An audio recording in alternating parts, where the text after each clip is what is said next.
আসসালামু আলাইকুম।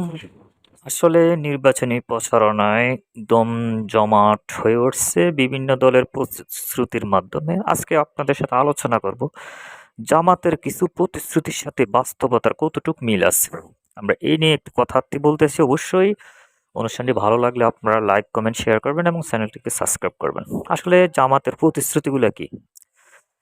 একটা প্রতিশ্রুতি ওইদিন জামাতের আমির সাহেব দিলেন যে আমরা ১ থেকে ৫ বছরের শিশুদেরকে ফ্রি চিকিৎসার ব্যবস্থা করবে। এটা কি আসলে বাস্তবতার সাথে মিল আছে? একটু বাস্তবতার দিকে আমরা লক্ষ্য করি যে এটা কি আসলে কি সম্ভব? আসলে সম্ভব না। কারণ ১ থেকে ৫ বছরের শিশুদেরকে বিনামূল্যে চিকিৎসা দেওয়া এটা বাংলাদেশের পক্ষে সম্ভব না। বাংলাদেশের সরকারি হাসপাতালগুলার দিকে আমরা তাকাইলে দেখতে পাই যে এখন পর্যন্ত টুকটাক যা ট্রিটমেন্ট হয় ওগুলা দিতে তাদের হিমশিম খেতে হয়। তাহলে এই ধরনের একটা মিথ্যা প্রতিশ্রুতি দেওয়ার মানে কি? এটা কোনোদিনও বাংলাদেশের প্রেক্ষাপটে সম্ভব না।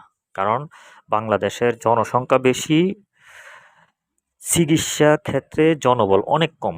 হাসপাতাল কম, চিকিৎসক কম, সরঞ্জামি কম। তাই এটা আমার মতে কোনো ক্রমে সম্ভব না। যে এভাবে ১ থেকে শিশু থেকে ৫ বছর বাচ্চাদেরকে বিনামূল্যে চিকিৎসা দেওয়া এটা কোনো সরকারের পক্ষে সম্ভব না। এটা একটা বাস্তবতার সাথে কোনো মিল নেই।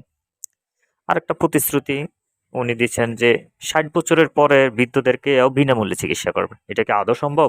তাও সম্ভব না। ৬০ বছরের পরে যাইয়া মানুষ বার্ধক্যজনিত অসংখ্য রোগে ভোগে। আপনারা চিন্তা করেন একটা ৬০ ঊর্ধ্ব মানুষ কিডনি রোগে ভোগে, ডায়াবেটিস রোগে ভোগে, হার্টের রোগে ভোগে, এরকম অসংখ্য রোগে সে ভুগতেছে। অনেকের ক্যান্সার হয়। তো এই ধরনের রোগীগুলাকে আসলে কি ফ্রি চিকিৎসা দেওয়া সম্ভব বাংলাদেশে? কোনোদিনও সম্ভব না। কারণ এই ধরনের সিভিআর রোগীগুলার ব্যয় গ্রহণ করা সরকারের পক্ষে সব সরকারি হাসপাতাল সম্ভব না। আর আমাদের সরকারি হাসপাতালগুলার সক্ষমতা সম্পর্কে সবাই কম বেশি জানে। কারণ আমাদের সরকারি হাসপাতালে ডাক্তারের থেকে রোগীর সংখ্যা বেশি। একেকটা ডাক্তার ২-২৫০ রোগী দেখে পার ডে। এরকম অবস্থা। এই ধরনের অযৌক্তিক এবং অবাস্তব কথা বলে মানুষকে আসলেই ধোঁকা দিচ্ছে ওরা। এটা কোনোদিনও বাংলাদেশে সম্ভব না। কারণ হলো বাংলাদেশে দিতে পারে। এই ধরনের মিথ্যা আশ্বাসগুলো যেগুলো বাস্তবতার সাথে কোনো মিল নাই, এই ধরনের মিথ্যা আশ্বাসগুলা জামাতের দেওয়ার তো কোনো মানে হয় না। যেটা পূরণ হওয়ার নয়। এ ধরনের আশ্বাসগুলো আসলে যা মানুষকে ধোঁকা দেওয়ারই শামিল আমি মনে করি। আপনারা কি মনে করেন? আপনারা অবশ্যই কমেন্ট করে জানাবেন এবং চ্যানেলটিকে সাবস্ক্রাইব করবেন।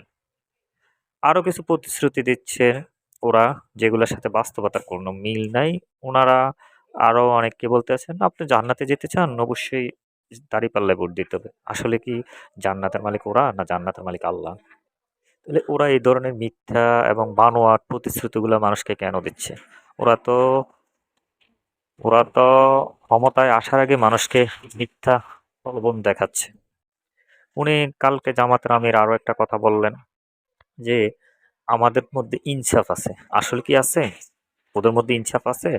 আপনারা একটু পরিলক্ষিত করেন, একটু অবজারভেশন করেন যে ওদের যতগুলো প্রতিষ্ঠান আছে ওদের মতের বাহিরে কোনো লোক নাই। কিছু লোক গত সরকার নিয়োগ দিছিল অনিয়মে হোক যেভাবে হোক ইসলামী ব্যাংকে, যে লোকগারে সুযোগ পাইছে ওরা ইসলামী ব্যাংক থেকে সরিয়ে দিয়েছে। তাহলে তো ওদের ইনসাফটা কই? হ্যাঁ, আপনার অনেকগুলা বিগত সরকার অনেকগুলা লোক নিয়োগ দিয়েছে কিন্তু আপনি এদেরকে তো ইনসাফের ভিত্তিতে যাদের যোগ্যতা আছে তাদেরকে রেখে দিতেন। অযোগ্য হইলে তাদেরকে ডিমোশন দিতেন। তারপরে এইভাবে এতগুলা মানুষকে চাকরিচ্যুত করছেন, এটা তো ঠিক হয় নাই। তা আপনাদের মধ্যে তো একটা ইসলাম ব্যাংকের মধ্যে ইনসাফ নাই। তাহলে আপনাদের রাষ্ট্রীয়ভাবে কিভাবে ইনসাফ আসবে? এ ধরনের ধোঁকায় দিতে আছে জামাত। আশা করি আপনাদের মতামত, এটা হলো আমার ব্যক্তিগত মতামত। আপনাদের মতামত কি আপনারা অবশ্যই জানাবেন।